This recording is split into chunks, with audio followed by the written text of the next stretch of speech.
Një vatër e madhe zjarri vijon të jetë aktive në masivin pyjor të parkut kombëtar Lur Malidejës, ku flakët po përhapen të favorizuara nga era dhe bimësia e dendur. Zjarri ka përfshirë një sipërfaqe me pishë të zezë, një nga masivet më të rëndësishme pyjore të parkut. Për izolimin dhe shuarjen e flakëve është angazhuar një numër i konsiderueshëm forcash nga disa struktura.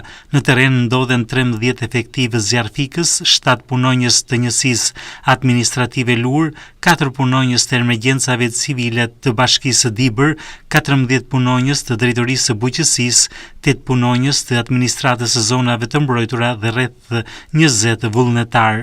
Ndërhyrja po kryhet edhe nga ajri me 2 helikopterë të cilët po hedhin ujë mbi vatrat e zjarrit dhe po ndihmojnë në pengimin e përhapjes së flakëve në zona të tjera të parkut.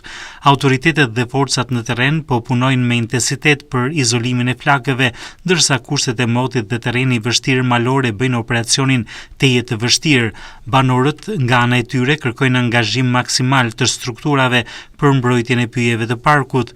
Parku kombëtar Lur Malidejës është përballur ndër vite me dëmtime nga zjarri dhe prerjet, ndaj ndërhyrja e shpejtë konsiderohet e rëndësishme për të parandaluar dëmtimin e mëtejshëm të sipërfaqeve pyjore të kësaj pasurie të vyer kombëtare.